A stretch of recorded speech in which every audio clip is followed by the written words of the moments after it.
Hello and welcome to the channel. If you're new here, welcome to our gardening community. If you've stopped by before, welcome back. Today as I work, I want to share with you how I prepare my soil, and we'll also talk about how to transplant my overgrown seedlings and the benefits of using bone meal in your garden. This is a section of the garden that I have to clear to make space for my peppers.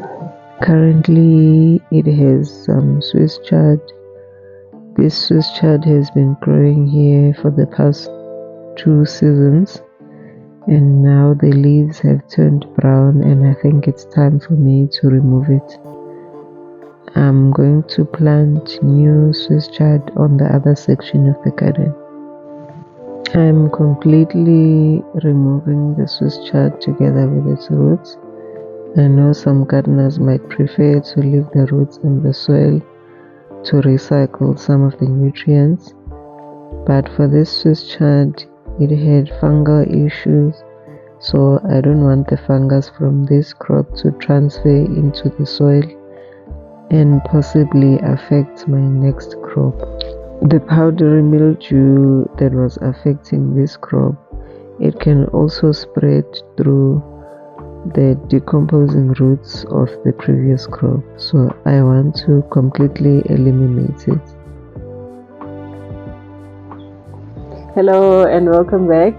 Don't mind my background, I'm just drying some paprika. Today has been a very busy day, so I thought I'd take just a couple of minutes in the shade from what I've been busy doing. In my garden, I'm busy preparing one of my garden beds for the seedlings that I need to transplant. I've been putting off transplanting some of my seedlings because the weather has been non-consistent and I've been busy with other things, but today I thought is the day that I have to do it. Let me show you some of the seedlings that I intend to transplant once I've finished clearing up one of the garden beds. These are the seedlings. They are too old to still be sitting here. I've got 2 pepper varieties.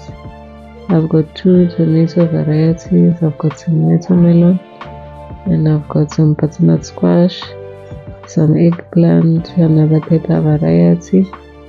I've transplanted some of the butternut squash and some of the dumpling squash.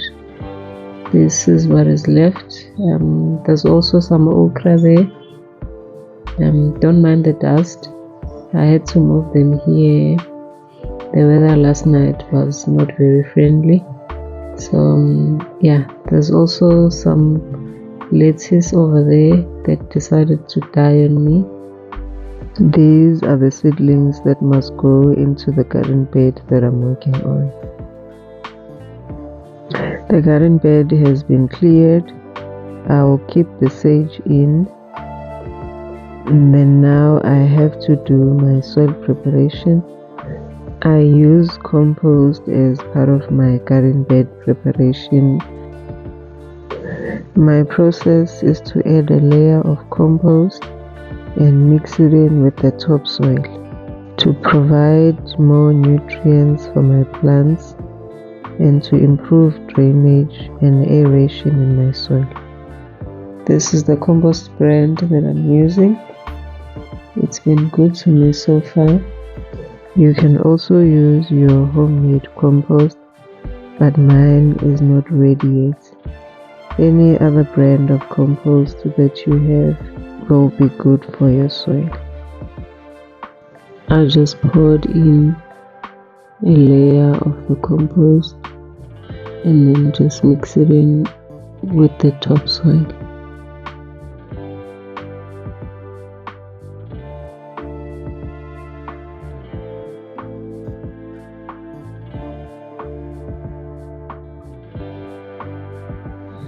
Okay, so the sun has gone significantly down, so now it's a good cool for me to start some of my transplanting.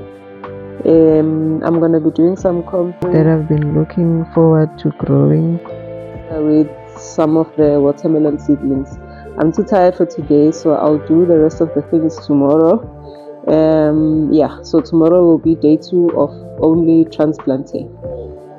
Yeah, let's get on with it.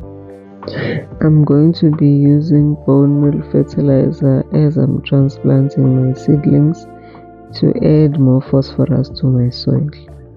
Before transplanting your seedlings, it's good to water them the day before to help reduce stress on the roots when you remove them from the container. When you are ready to transplant, gently remove the seedlings from the containers. If you notice that the roots are too tight, then try and gently loosen them from their cells. Then you will proceed to dig holes in the new location. Make sure your holes are deep and wide enough to accommodate the roots comfortably.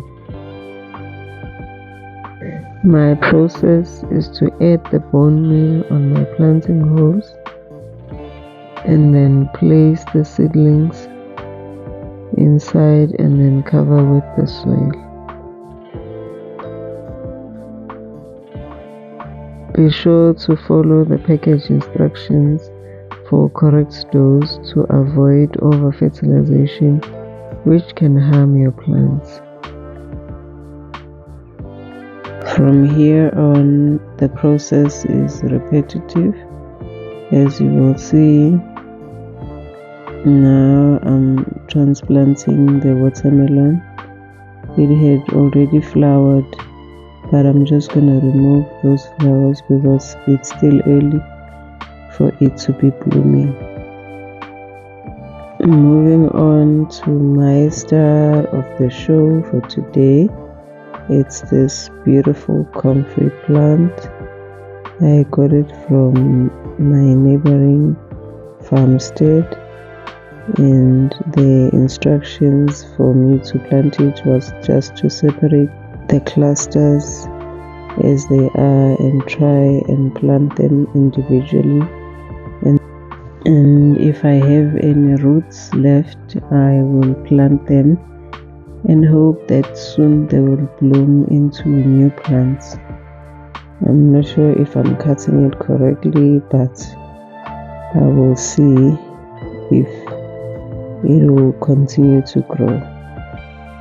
From what I've read about the comfrey plant is that it's a very resilient plant, so I'm hoping that it will still be resilient in my garden.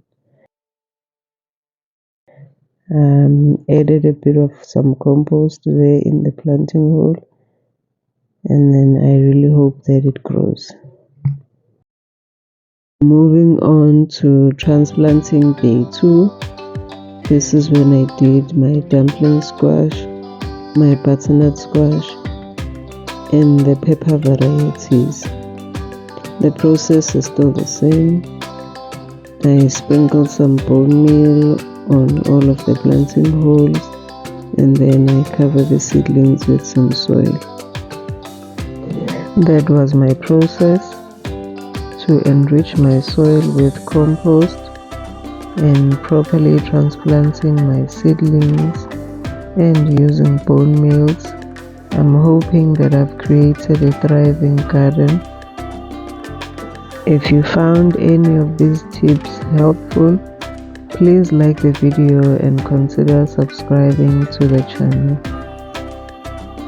Thank you for taking the time to watch. Have a great day further and happy gardening.